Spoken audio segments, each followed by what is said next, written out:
Hello, magandang hapon mga lalabs, mga boys. Pag-uusapan natin itong impeachment trial kanina ni VP Sara sa kanyang ika-7th day, day of impeachment ay pumunta doon ng NBI director na si Matibag. So ngayon, na-booking to ang daming lapses sa kanyang mga guni-guni or gawa-gawang nilang mga grupo no ng Malitagang, kasama ito si Matibag at ang kanyang asawa.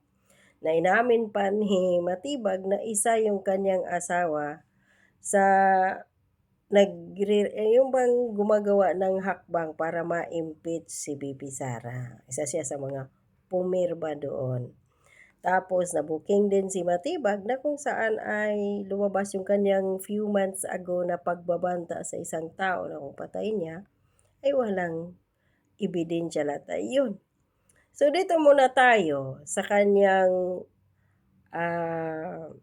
paglabas kanina dyan sa Senado bilang witness kono laban kay BP Sara na kung saan ay booking na wala pala silang maipakita na tao na hinair ni Vice President Sara Duterte na kapag mamatay siya ay papatay ng taong iyon si Bongbong Marcos, si Lisa Marcos at si Tambaloslos Martin Romualdez na mayroon ding balita ko na planong tumakas sa Pilipinas.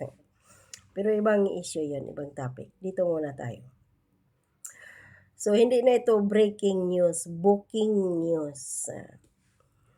Kung alam na kung sino, bakit hindi ilantad sa publiko? So, hindi nalantad dahil wala silang strong evidence. Wala silang maipakitang tao na kung sino yung hinair. So, ayon dito sa Pinoy Showbiz Facebook page, kung alam na kung sino, bakit hindi ilantad sa publiko, Matibag tumangging pangalanan ang mga persons of interest sa umanong banta kay Pangulong Bongbong Marcos.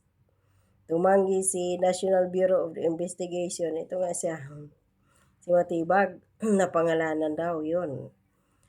Yung person of interest na sinisiyasat ng ahensya kaugnay umano sa pagbabanta laban kay Pangulong Ferdinand Bongbong Marcos Jr. na iniuugnay kay Vice President Sara Duterte. Sa kanyang testimony, sinabi ni Matibag na ang detalye hinggil sa mga persons of interest ay itinuturing na confidential upang maprotektahan ang mga informant ng NBI na mapanatili ang integridad ng kanilang investigasyon. Wala kayong integridad. Dahil nagbibindalo kayo, tumatanggap din umano kayo ng malita mula kay Bongbong Marcos, mula kay Saldico. So, yung mga pagsusuri na iyon ay walang value, no? Kung sa Arabic pa, walang file. Kasi na-booking din si Matibag na chismoso, hearsay. Dahil yung kanyang ginagamit na mga, kasi nung ginisa siya ng defense no, sa side ni VP Sara, ni Attorney kay Binluan, parang hindi na kayo umubra, 3 kayo eh. 2 pa yung kasabwat niya na NBI na maraming kaso yung nauna. Ay, nako po. Sa Defense Counsel na si Attorney Mark Binluan, hindi sapat o dapat tanggapin bilang affidavit ang naturang dokumento dahil hindi ito notarized at hindi rin pirmado. Walang pirma eh. So, booking din sila dito na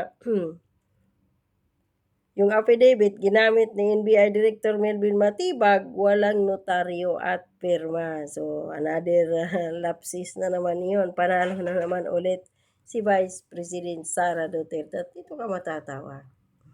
Nung tanungin ng Defense Counsel ni Vice President Sara Duterte, si Melvin Matibag kung siya ba ay lawyer. Sabi niya, yes po, 29 years. Tapos, sinabi ng defense team ni Vice President Sara Duterte, can you recall the role? Can you recall? Rule 130, Section 22 of the Rules of Evidence. Anong sabi ni Matibag? Can you please refresh me? Wow! So, yung defense pa ngayon yung mag-refresh sa kanya, magpaintindi sa kanya sa role. 29 years na abogado. Ah. Nakakatawa lang mga lalabs, mga bayot. Tapos booking pa yung kanyang diary.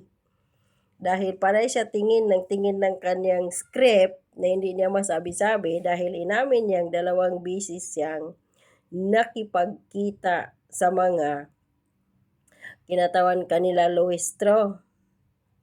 Nagkalaglagan sila doon sa defense team ni Vice President Sara Duterte na inamin ni Melvin Matibag na 2 beses nakipagkita kay Luistro. Yung tumatalsik, yung naglalaway na akala mo asong olol nung nagsasalita ng nakaraang linggo.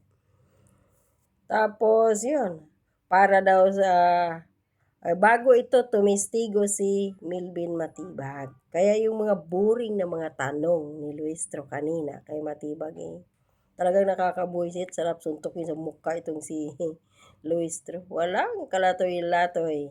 Dahil scripted na nga, 2 beses lang nagkita. Siguro yung libro ni Matibag,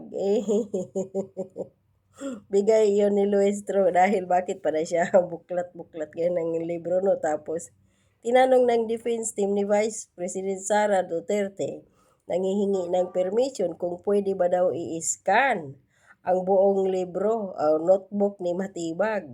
Sabi ni Matibag ay diary daw niya iyon, saka mga notes, combination. So may iba pa daw doon na mga nakasulat na may personal po na usapan. Ayun siya, personal usapan nila ni Luistro na yun. Kaya nag-react si Ruina Guanzon na dapat kung si Escudero ay hindi bias bilang isang presiding judge na officer, dapat sabi ni Guanzon nga i-contempt na yun si Matibag, hulihin na yun at ikulong doon sa Senado. Pero wala dahil bias nga naman at lutong Macau na yung impeachment ni VP Sara. May verdict na yan sila kay VP Sara. Kahit pa sabihin na lumilitaw na si VP Sara, panalo dyan. Sa side nila Escudero, alam na natin. So nang dahil diyan mga lalabs, mga bayots, nahalungkat or na-checkmate si Matibag kasi kinwestiyon ng defense ni Vice President Sara Duterte ang testimonya ni National Bureau of Investigation Director Attorney Melvin Matibag sa nagpapatuloy na impeachment trial, particular sa kanyang pagtingin sa mga pahayag na maaaring ituring na grave threat dahil nag-grave threat din ito si Matibag. Sa cross-examination, inungkat ni Defense Counsel Attorney Mark Vinluan ang isang video na kumakalat sa social media ilang buwan na ang nakalipas or nakalilipas, kung saan makikitang nakahanap or kinakaharap ni Matibag si Mel Sabio. Tinanong ni Vinluan kung ang naturang insidente ay maituturing na isang emosyonal na pagsabog sa kanyang panig. Sumagot si Matibag ng yes at ipinaliwanag na ang kanyang mga sinabi noon ay bunga ng kombinasyon ng galit at disappointment sa naturang video. Maririnig si Matibag ng sasabi na i-report mo dahil pag pinatay kita, walang ebidensya. Putang ina ka. Yun. So, ganun din si VP Sara Matibag. Dahil sa kanyang galit, no? Dahil sa nangyari sa kanyang ama, nangyari sa kanyang best friend at kasama niya sa trabaho, si Atty. Zulaika.